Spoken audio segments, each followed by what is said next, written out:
Olá, meus amores do quarto ano B.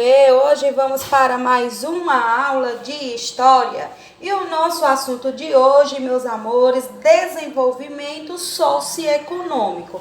Olha só, crianças, como vimos na aula anterior, falando aqui da independência do Brasil, a gente viu nessa aula que quando Dom Pedro I retornou a Portugal, deixou no Império do Brasil o seu filho, o príncipe regente, que foi Dom Pedro de Alcântara, com apenas 5 anos de idade, aos cuidados de quem, meus amores?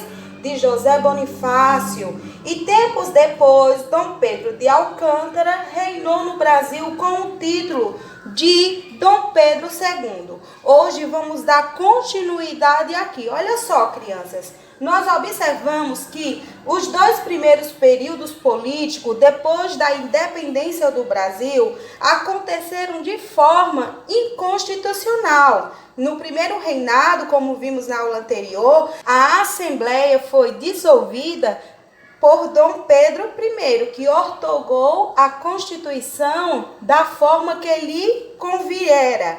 E no período regencial aconteceu a negociação do ato adicional. Nós vamos observar com o período político seguinte, esse que nós vamos falar hoje, o segundo reinado, não foi diferente. Para que Dom Pedro II pudesse assumir o império, pois já era imperador desde os 5 anos de idade, quando seu pai, Dom Pedro, precisou, voltar para Portugal, foi preciso articular um golpe para antecipar a ocupação de Dom Pedro II ao seu posto de imperador, pois apenas assumiria então no ano de 1843, ano que completava 18 anos.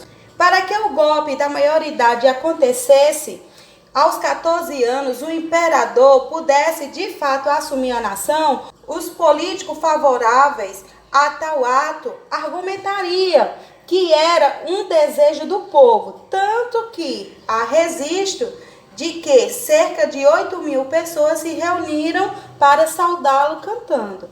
Então nós vamos observar, durante o reinado de Dom Pedro II, o Brasil experimentou mudanças importantes em sua sociedade e também na economia.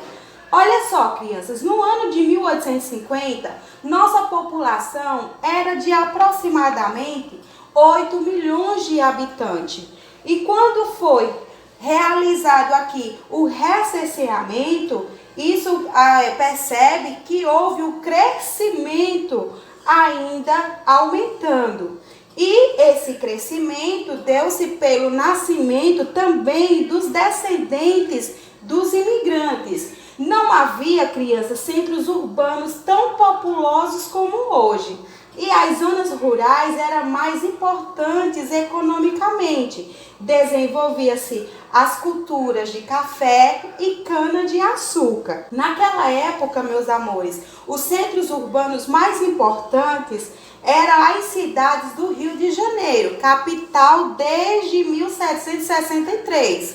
Olha só, observamos aqui que Recife e Salvador também eram cidades importantes. Por serem cidades portuárias, já fazia parte das rotas e transações comerciais e também de importação e exportação. Nesse tempo, meus amores, iniciava-se as transformações das cidades brasileiras pela instalação de iluminação pública a gás, rede de água e esgoto, pela melhoria nos transportes e também na comunicação. Essa procura, crianças, por novos serviços fez o capital circular com mais velocidade. O que é capital, Pro? É dinheiro, meus amores, tá certo? O dinheiro começou a circular dentro dessa sociedade, deixando de ser exclusivamente voltado para as lavouras como era antes, As pessoas trabalhavam bastante nessas lavouras. Olha só, a cidade do Rio de Janeiro cresceu bastante, graças a quê? Ao comércio, Principalmente no final do século XIX. A cidade de São Paulo também cresceu muito graças ao progresso da cultura do café e a chegada também dos imigrantes. Esse foi um fato ocorrido no reinado de Dom Pedro II.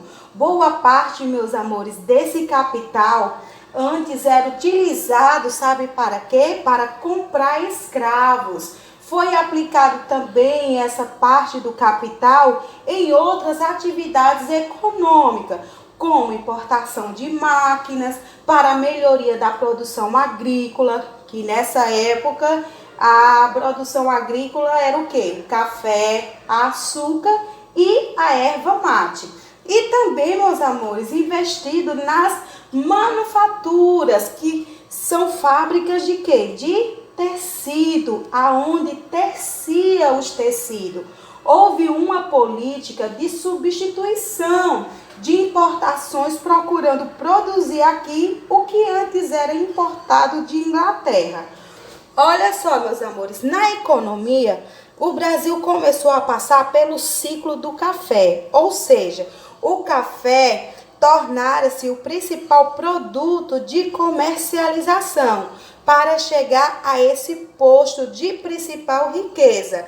Muitas áreas de floresta foram completamente destruídas para dar lugar aos cafezais. E cerca de 1 milhão de escravos foram trazidos da África ou comprados no Nordeste.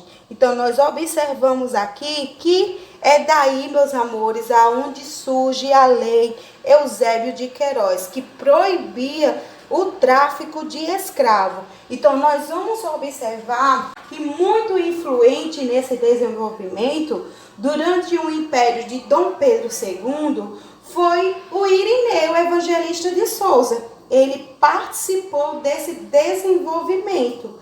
E ele também, meus amores, pelo seu empenho, recebeu o título nobre de Barão de Manaus. Ele foi o mais destacado brasileiro a investir em novas atividades econômicas na época. Ele era muito rico mesmo, meus amores. Ele, meus amores, investiu muito no Brasil. Nós vamos observar que o Barão de Manaus foi muito importante na época do Império. E suas ações contribuíram imensamente para que os europeus montassem aqui suas indústrias. Entre elas, a que mais prosperava era a indústria de têxtil, a indústria de tecidos manufaturados, que a Pro falou neste instante para vocês. E transformava a matéria-prima, o algodão, a lã, em fios de tecido. Nós vamos observar aqui que durante esse processo criou também no Rio de Janeiro um estabelecimento para montagem de navios a vapor. As peças eram produzidas na Inglaterra e importadas e montadas no Brasil. Olha só, meus amores, aqui foi a nossa explicação. Falamos aqui um pouquinho sobre o segundo reinado, né? O reinado de Dom Pedro II. Agora a Pro vai colocar as páginas das nossas atividades. Boa atividade para todos vocês. Beijo!